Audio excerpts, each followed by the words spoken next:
you for that beautiful music. Good morning, everyone. My name is Jude Geiger. I'm the minister serving the UU Fellowship in Huntington out in Long Island, and my pronouns are he, him, and his. I want to begin with a short reflection from an essayist, Mark Nepo. He's a cancer survivor, he's a writer, and he's an avid cyclist, if I understand right. This piece is called The Cyclist. On the day of the race, he waited with the others and felt that life was waiting in the hills. He couldn't quite say why, but a blessing was about to happen. As the gun went off, he could hear the rush of all the racers breathing like young horses in the morning. He had trained for months, up and down the sloping hills, cutting off seconds by wearing less and leaning into curves. His legs were shanks of muscles. He often said, "It is the closest thing I know to flying." On the second hill, the line thinned and he was near the front. They were slipping through the land like arcs of light riding through the veins of the world. By now, he was in the lead. As he swept toward the wetlands, he was gaining time when a great blue heron took off right in front of him, its massive, timeless wings opening just in front of the handlebars. Its shadow covered him and seemed to open something he'd been chasing. The others were pumping closer, but he just stopped and stood there, straddling his bike, staring at what the great blue had opened by cutting through the sky. In years to come, others would ask him, "What cost you the race?" Wherever he was, he'd always look south, and once in a while he'd say, "I didn't lose the race. I left it." We honor today the life and the writings of Mary Oliver, a poet who died earlier this year.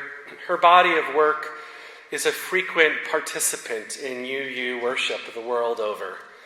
The story of a cyclist seems to bring out a thread for me in Mary Oliver's writings that most impacts me. Often in UU worship, we'll look at the idea of grace from both Christian and Buddhist perspectives. And today, through Mary Oliver's poetry, we'll look at grace, what it means from purely a spiritual, maybe agnostic, maybe a humanist perspective. We began our service with our invocation from the gift, and I'll read it again because it's important. "Be still, my soul, and steadfast. Earth and heaven both are still watching, though time is draining from the clock, and your walk that was confident and quick has become slow. So be slow if you must, but let the heart still play its true part. Love still as you once loved, deeply and without patience. Let God and the world know you are grateful, that the gift has already been given." For Mary Oliver, grace seems to be the other side of gratitude. So often we live our lives looking for the next thing, the boon, the blessing, the achievement, and then we can be thankful.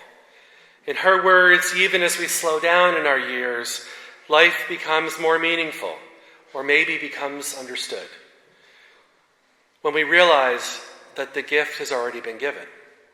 Much of her writing points to this natural grace. It echoes with transcendental thought of God or in spirit and among the world, that to bear witness to the natural rhythms of life is to reclaim our birthright, the gift that has already been given. There's a lot we try to accomplish in religious life, but for the purely spiritual, for the annual or daily checkup or tune-up of our hearts, our souls, our spirit, acknowledging the natural world can do that all. Mary Oliver's words often dance along the fine edge of belief and unknowing, choosing to land on the side of not needing the answer, but learning to respect what a thing or a place or an idea mean in their core. Over her lifetime, she committed to words what Unitarian Universalists on our best days try to convey. At the top of our order of service this morning, you'll see the words, you can have the other words, chance, luck, coincidence, serendipity. I'll take grace. I don't know what it is exactly, but I'll take it. There's a deep wisdom there in this sort of spiritual agnosticism, unfettered by doctrine or denomination. It's humble and it doesn't try to pin down the spirit, leaving the meaning clear but dead. I want to unlearn my places of certitude in the Spirit and be present for what is before us all. We're often raised towards certitude, and spiritual matters like grace and presence and even life wither before the gaze of certitude. To take the metaphor down to an everyday one, I often in weddings will advise couples that relationships wither before the gaze of being right or knowing how things are or must be. Relationships or love or even grace share this trait in common. Just to make sure that advice is correct, for those that are in relationships or partnerships, does being always right and certain help you out in your relationship? Good. I thought it was just mine, but that's good to know. If I'm guilty of sometimes giving fewer answers in the pulpit and more spiritual intimations, this is why. The spirit or the spiritual isn't found in a box, and wisdom has no instruction manual besides living into it. I often ask us Unitarian Universalists to learn to be translators of the religious, to attend to what another is expressing from their faithful witness and seek to empathize toward what they mean, rather than to stand or remain or sit rigid in our belief or our unbelief, to connect across life's spiritual diversity rather than to dissect it for its parts. Empathy and witness are spiritual practices, regardless of what our theology may or may not be. In another part of her work, Mary Oliver admits, I don't know exactly what prayer is. I do know how to pay attention, how to fall down into the grass, how to kneel down in the grass, how to be idle and blessed, how to stroll through the fields, which is what I have been doing all day. Tell me, what else should I have done?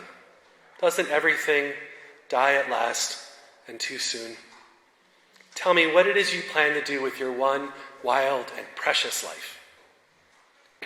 I hope we don't come to religion, to learn what prayer is. And I say that as someone who has an active prayer practice. I hope we come here to ask these kinds of ultimate questions. What is it you plan to do with your one wild and precious life? Prayer or paying attention, or falling down in the grass, or choosing not to lose the race but to leave the race, can be the next move towards centering our life in meaning, in purpose, and recognizing that the gift has already been given. The question as the spiritual practice, not for the clean answer, but for deeper intimations toward what vitally matters. As Mary Oliver asked in another poem, who made the grasshopper? This grasshopper, the one that just hopped into my hand, flung herself out of the grass. It's the simplest of questions, but what does the answer mean if we ever should find it? Life literally leaping into our hand, begging us to ask, where do we come from? Who made this human, the one sitting in the chair right now?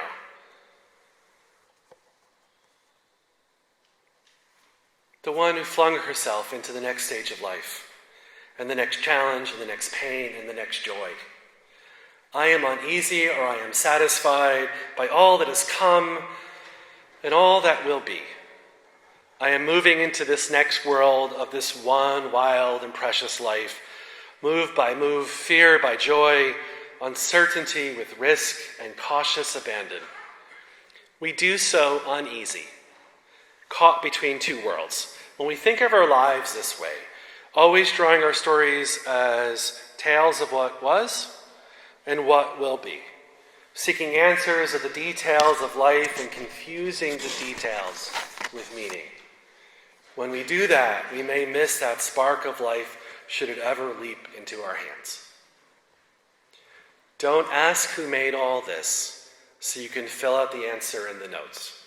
Rather, ask it to inspire you to a deeper connection with the life that surrounds us all. And this is where it's not just spiritual, but it's lived practice in humanity. As we find ourselves week after week facing the tragedies, another mosque attacked, another church attacked, another synagogue attacked, learning to recognize the life before us as something of reverence should change our hearts to act in different ways in the world around us. Okay, we're going to take a slightly lighter turn for a moment. There's a story. Really, it's a conversation I want to share. You're not going to find this online. I read it from one of my colleagues who, in a moment of snark, posted it to a colleague group, and I have permission to share it here, by the Reverend Tom Belote. Are folks familiar with Wendell Berry? For those that are not, Dr. Wendell Berry was a prolific writer, environmental activist, a naturalist. This is called Moments in Alternative Therapy with Dr. Wendell Berry. Patient comes into the therapist. I got to tell you, despair for the world has been growing in me. Silence. And I've been waking up in the night at the least sound in fear of what my life and my children's life might be. Don't tell me about it. What? I'm in despair. I can't sleep. Yeah, I heard you the first time. Don't tell me about it. Are you supposed to help me? That talking stuff doesn't really work. But my despair. Geez, so you're sad, you're scared, you're quote-unquote despairing. You gotta get out of here. Don't bring it to me. But bring it to the duck. The what? What do you think I said? Bring it to the duck. A duck? Well, not any duck. You have to bring it to a special kind of duck. A wood drake. I don't understand. When you have problems, when you can't sleep, you go to the wood drake and it fixes you back up. I'd go find a duck. Not just any duck, a wood drake. I go to the wood drake. Yep. Do I talk to the duck? Wood drake. Do I talk to the wood drake? Don't be an idiot. Wood drakes don't speak English. Well, what do? You go and you lie down near the wood drake. You've got to be kidding me. I swear it works. You go, you lie down near the wood drake. It fixes you all up, peaceful and all. It makes you feel free. You fall asleep like a little baby in the grace of the world. That works? Most of the time. What if it doesn't work? Well, then you need to find a heron. Okay, I know, tongue-in-cheek. And despair is a serious matter. But sometimes, snark helps us understand a thing better than the proverbial owner's manuals. Who here has an owner's manual to life? Right? Okay. As hard as I try, I cannot think of a time in my life that someone explained their way to deeper wisdom to me. Yes, talking through a thing is helpful. Working with your therapist is serious and important. Reflecting on spiritual poetry like we are today with Mary Oliver can help us through issues or personal challenges, and they can be vitally important. But no amount of explaining in the world will teach us how to be present to that sudden spark of life that is that grasshopper that jumped into our hands and inspired us to wonder. No amount of explaining in the world will turn our attention away from the race to live our life.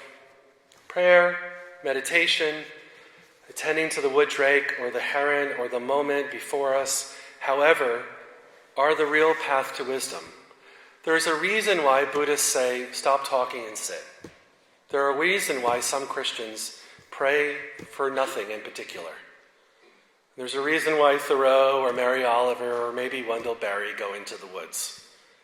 It may be the very same reason, translating to each their individual hearts. The poem that we heard beautifully read earlier in Blackwater Woods is a dear poem to my home congregation. For many of our graveside services in our memorial garden on our campus, that poem is often one that's read or asked to be read. To live in this world, you must be able to do three things: to love what is mortal, to hold it against your bones, knowing your own life depends upon it, and when the time comes, to let it go. To let it go. We even have those words in our gray hymnal. I usually hear those words calling us to remember to live life fully with the people precious to us while we're here, and to give us permission to continue living with meaning and purpose after our loved ones are gone. After a time, what we're holding on to is no longer that which we love so dearly. After too long, healthy grief can turn into something that makes us hold on to our hardship instead sometimes. No one else can ever tell any of us how long is too long, and deep loss may never fully go away. But there comes a time for all of us when holding on to the deep sense of loss becomes too much, becomes harmful rather than healing. We may need to hibernate for a time within our hearts, but when the season turns again toward warmth, the greatest gift we can give to ourselves and to those we so dearly miss is to allow ourselves to grow green once more, to wake to another springtime. I know from Reverend Anya that Montclair is reflecting on the theme of journey all this month. Can we imagine what it would mean to be a people of this type of grace in light of the long road that we call life? It can mean giving one another space through the difficulty, the times of difficulty, especially the ones that never seem to end. It might mean giving ourselves the time and care to slow down or to hunker down so that we can come through to the other side whole and ready to be ourselves. It can mean not trying too hard to stay too strong when we really need to lean on another. All of these things can be ways to be beautiful in the world, in the face of loss, in the face of adversity. But eventually, and always, the season turns, and hardship gives way to grace. When we let it, it's a beautiful gift. But we don't always let it. We don't always accept the new times when they come. Accepting grace can also be a spiritual practice. When the wheel turns from hardship to newness, grace can unfurl corners we may have forgotten in our lives, in our hearts and our minds, to look for when grief or hardship focuses our vision keenly and narrowly. But life or newness is there, ever reminding us to hold what is mortal to our bones as if our life depends upon it, but not so long that we can't ever let it go. Hardship, in any of its many forms, can turn into something we hold on to. Hardship can be something we hold on to. Maybe grief isn't your burden. Maybe adversity is the thing you can't seem to shake. Maybe you're like those of us who are unrelenting even during the worst of times. I am not going to stop. I am just going to keep going on. I will be stalwart and see this through because that's who I am.